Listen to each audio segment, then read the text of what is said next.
Hello friends, আজকে তোমাদেরকে এই ভিডিওতে বলবো যে ডাব্লিউবিপি আর কেপিতে সিলেবাস কী রয়েছে 2025-এ এবং তোমরা ঠিক কোন কোন টপিকগুলো পড়বে। দেখো, যে টপিকগুলো থেকে প্রতি বছর পুলিশের পরীক্ষায় বারবার প্রশ্ন আসে সেই সব টপিকগুলোকেই কিন্তু আমি বলেছি। আর খুবই গুরুত্বপূর্ণ ট্রেন্ডিং টপিক ডাব্লিউবিপি আর কেপি পরীক্ষার জন্য সেগুলোই কিন্তু বলেছি। আর তুমি যদি এইভাবে টপিক ধরে ধরে পড়ো তাহলে কিন্তু তোমাকে কেউ আটকাতে পারবে না। দেখো, প্রথমে চলে আসো কারেন্ট অ্যাফেয়ার্সে। দেখো, কারেন্ট অ্যাফেয়ার্স যদি তুমি ঠিকঠাক পড়ো তাহলে এখানে তুমি কিন্তু 3 থেকে 4 নম্বর অবশ্যই পাবে। কিন্তু ব্যাপার হচ্ছে কারেন্ট অ্যাফেয়ার্সের সিলেবাসটা হিউজ পরিমাণে, একবার সমুদ্রের মতো সিলেবাস। সেখান থেকে তোমাকে বেছে বেছে হট হট টপিক তোমাকে কিন্তু তুলে নিয়ে পড়তে হবে। আর যদি তুমি সেই সিলেক্টেড টপিকগুলো পড়ে যেতে পারো তাহলে কিন্তু তুমি 3 থেকে 4 নম্বর অনায়াসে পেয়ে যাবে। তো দেখো কোনগুলো পড়বে কারেন্ট অ্যাফেয়ার্স থেকে। সম্প্রতিকালে বিভিন্ন পুরস্কার দেওয়া হয়েছে, সেই সব পুরস্কারগুলো যেমন ধরো অস্কার পুরস্কার, তারপরে ফিল্মফেয়ার পুরস্কার, জ্ঞানপীঠ পুরস্কার, পদ্ম পুরস্কার, পদ্মবিভূষণ পুরস্কার। এই যে বিভিন্ন ধরনের পুরস্কারগুলো রয়েছে সেই সব পুরস্কারগুলো কারা পেয়েছে এগুলো কিন্তু ভীষণ ইম্পর্টেন্ট একটা টপিক। তারপরে নেক্সট দেখো, সাম্প্রতিক বিভিন্ন খেলা। দেখো, প্যারিস অলিম্পিক বলো, এমনি অলিম্পিক বলো, তোমার আইপিএল বলো, আইসিসি বলো, তারপরে তোমার ওপেন যেসব ফ্র্যাঞ্চাইজগুলো হয় সেগুলো বলো, যে কোনো খেলাটা সেটার ভেন্যু কোথায় ছিল, অর্থাৎ সেই খেলাটা কোথায় হয়েছিল এবং সেই খেলাতে গোল্ড মেডালিস্ট কে ছিল, ব্রোঞ্জের পদক কে পেয়েছে, এই ধরনের বিভিন্ন যে কোশ্চেনগুলো হয় খেলাধুলো রিলেটেড, রিসেন্টলি যে খেলাধুলোগুলো আছে সেগুলো কিন্তু তোমার ভীষণভাবে ইম্পর্টেন্ট কারেন্ট অ্যাফেয়ার্সের মধ্যে। তারপরে দেখো, কারেন্ট অ্যাফেয়ার্সের মধ্যে আরেকটা ইম্পর্টেন্ট টপিক হচ্ছে বর্তমানে কে কোন পদে রয়েছেন। ধরো এখন বর্তমানে প্রধানমন্ত্রী কে রয়েছে, বর্তমানে আমাদের সুপ্রিম কোর্টের প্রধান বিচারপতি কে রয়েছে, তারপরে বর্তমানে এয়ারফোর্সের চিফ কে রয়েছে। এই যে বিভিন্ন ধরনের বর্তমানে কে কোন পদে আছে এটা কিন্তু ভীষণ ইম্পর্টেন্ট এটা কিন্তু ভীষণ ইম্পর্টেন্ট তোমার ডাব্লিউবি এবং কেপির জন্য। তাই তুমি পরীক্ষা দিতে যাওয়ার আগে অবশ্যই এই টপিকটা একবার দেখে যেও। নেক্সট দেখো, কারেন্ট অ্যাফেয়ার্স থেকে এরকম একটা টপিক, বর্তমানে কোন রাজ্যের মুখ্যমন্ত্রী কে রয়েছে এবং সেই রাজ্যের রাজ্যপালের নাম কি। এই যে টপিকটা বললাম না, এটা কিন্তু ভীষণ ইম্পর্টেন্ট। ধরো দিয়ে দিল যে বর্তমানে আসামের মুখ্যমন্ত্রীর নাম কি এবং সেখানে রাজ্যপালের নাম কি। এই যে ধরো এই ধরনের কোশ্চেনগুলো কিন্তু তুমি এখান থেকে পাবে। তারপরে দেখো, কারেন্ট অ্যাফেয়ার্সের মধ্যে আরেকটা কী পড়ছে, এটা খবরে আছে বিভিন্ন ঝড়ের তালিকা। এই যে রিসেন্টলি যেসব ঝড়গুলো হচ্ছে বলো তোমার, সেই সব ঝড়ের কিন্তু তালিকা, এবং সেই ঝড় তালিকা বলতে মেনলি আছে তোমার সেই ঝড়ের নামটা দিয়েছে কোন দেশ, এইটা হচ্ছে টপিক। তারপরে দেখো, কারেন্ট অ্যাফেয়ার্সের মধ্যে লোকসভা 2024, এই যে এই টপিকটা আছে, এই টপিকটা থেকেও কিন্তু তুমি করে যেতে পারো বা তোমাকে করতে হবে।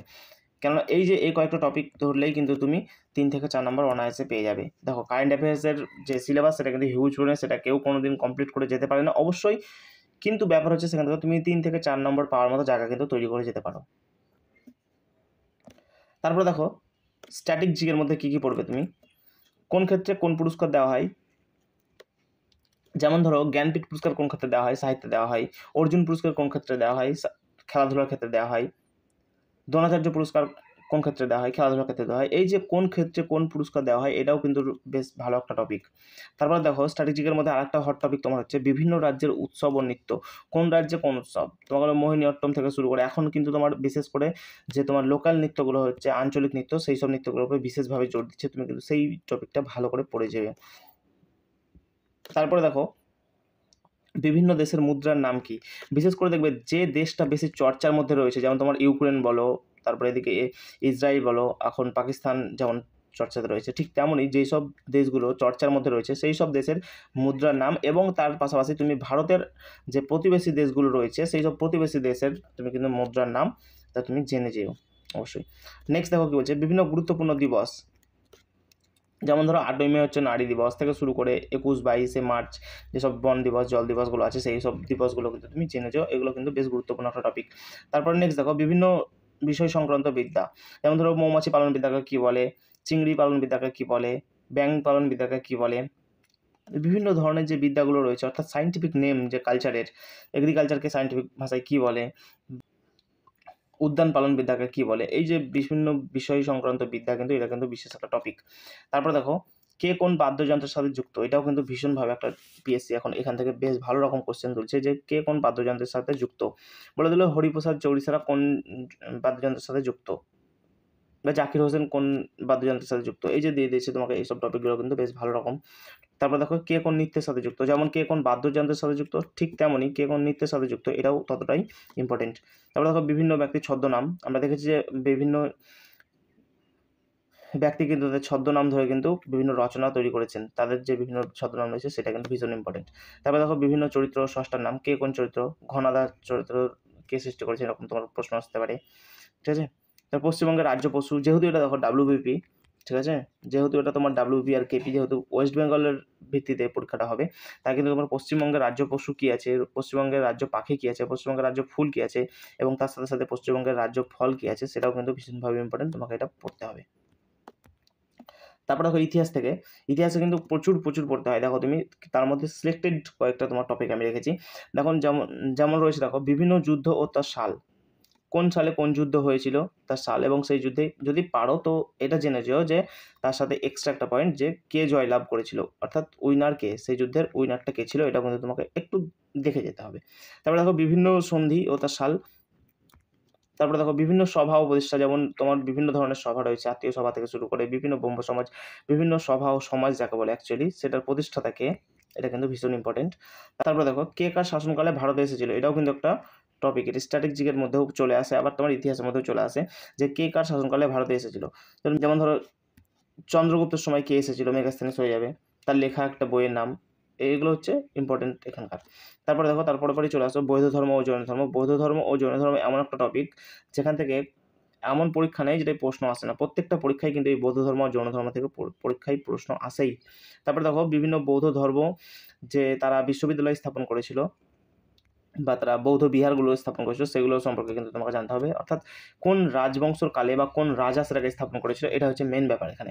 তারপরে দেখো এরকম একটা টপিক হচ্ছে বিভিন্ন রাজবংশ, যেমন ধরো শিশুনাগ বংশ, মৌর্য বংশ, মুঘল বংশ, এইসব বংশের প্রতিষ্ঠাতা কে। অ্যাকচুয়ালি যদি তোমাকে বলে মৌর্য বংশের প্রতিষ্ঠাতা কে, তাহলে হয়ে যাবে কিন্তু তাহলে চন্দ্রগুপ্ত মৌর্য, এবং শেষ রাজাকে বীররথ, শ্রেষ্ঠ রাজাকে অশোক। এই যেখানে বিভিন্ন রাজবংশ তাদের প্রতিষ্ঠাতা কে এবং শেষ রাজা কে ছিল এবং শ্রেষ্ঠ সম্রাট কে ছিল, এই তিনটে জিনিস কিন্তু বিভিন্ন রাজবংশের মধ্যে ভীষণ ইম্পর্টেন্ট।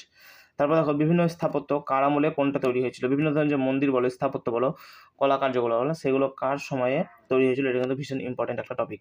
তারপর দেখো কোন শাসকের রাজধানী কোথায় ছিল, যেমন ধরো হট টপিক একটা বলে দিলাম তোমাকে যে কোন শাসকের রাজধানী কোথায় ছিল, এখান থেকে কেমন প্রশ্ন আছে দেখো যে শশাঙ্কের রাজধানী কোথায় ছিল, আসতে পারে। হর্ষবর্ধনের রাজধানী কোথায় ছিল, ইতিহাসের পাতায় যেসব রাজাগুলো রয়েছে তাদের রাজধানী কোথায় ছিল, এটা হচ্ছে অ্যাকচুয়ালি তোমার কোশ্চেন। তারপরে দেখো জাতীয় কংগ্রেসের পুরোটা, এই যে একটা টপিক বললাম এটা কিন্তু বাদ দেওয়া যাবে না, জাতীয় কংগ্রেসের পুরোটাই কিন্তু তোমাকে পড়তে হবে। জাতীয় কংগ্রেসের আগে থেকে পরে, জাতীয় কংগ্রেসের বিভিন্ন সভা, এই যে জাতীয় কংগ্রেসের দাবি থেকে শুরু করে পুরোটাই কিন্তু তোমাকে কমপ্লিট করে যেতে হবে।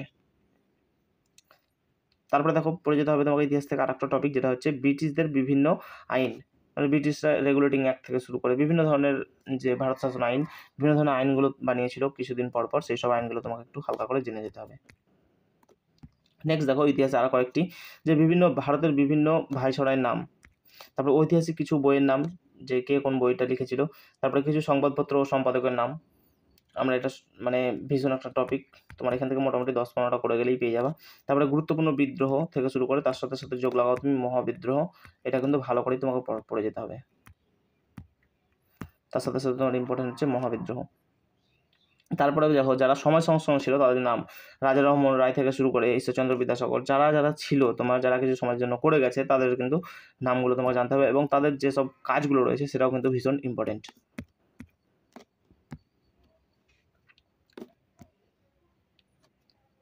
তারপরে চলে এসো ভূগোল। দেখো ভূগোল হচ্ছে এমন একটা ব্যাপার যেটা তোমার ভূগোলের ক্ষেত্রে কাজে লাগবে, আবার স্ট্র্যাটেজিক হিসেবে ধরা যাবে। দেখো ভারতের অবস্থান, ভারত পূর্ব থেকে পশ্চিমে কতটা বিস্তার, উত্তর থেকে দক্ষিণে কতটা বিস্তার, এই যে অবস্থান এবং তার দ্রাঘিমাংশ যে কত এবং অক্ষাংশ কত, সেইটা হচ্ছে ভীষণভাবে ইম্পর্টেন্ট, তুমি এখানে পড়ে যেতে হবে সেটা। ভারতের ভূপ্রকৃতি, পার্বত্য অঞ্চল নাকি মালভূমি অঞ্চল নাকি সমভূমি অঞ্চল, এই যে ভারতের 4-5টা ভাগ রয়েছে ভূপ্রকৃতি, সেটা কিন্তু তোমাকে ভালোভাবে যেতে হবে। আর তার সাথে সাথে একটু এটা জেনে যাবে যে কোন রাজ্য বা স্টেট সেটার মধ্যে পড়ছে, এটা কিন্তু একটু দেখে যাবে। আর তারপরে পরে চলে আসো যে ভারতের মৃত্তিকা, এটা একটা দারুণ ইম্পর্টেন্ট। তারপর হচ্ছে তোমার ভারতের বিভিন্ন নদীর উৎপত্তি ও মোহনা, আমরা দেখি ভারতের যে বিভিন্ন নদীগুলো আছে তাদের উৎপত্তি এবং মোহনা প্রায় পরীক্ষাতেই এসেছে, যেমন ধরো গঙ্গা নদীর উৎপত্তি কোথায়, সিন্ধু নদীর উৎপত্তি কোথায়, ঝিলাম নদীর, ওই যে ব্যাপার হচ্ছে পঞ্চনদ বা পাঞ্জাবের যেসব নদীগুলো আছে 5টা, বিশেষ করে তুমি সেই 5টা, আর দক্ষিণ ভারতে যেগুলো আছে কৃষ্ণা কাবেরী থেকে শুরু করে গোদাবরী যেগুলো আছে সেই সব নদীগুলোর উৎপত্তি বিশেষ করে একটু খেয়াল করে যেও। দেখো নদীর উপর তৈরি বিভিন্ন ড্যাম, কোন নদীর উপর কোন কোন ড্যাম তৈরি হয়েছে, যেমন হীরাকুদ বাঁধ কোথায় তৈরি আছে, মেসেঞ্জার ড্যাম কোথায় আছে, এসবগুলো কিন্তু তোমাকে জেনে যেতে হবে।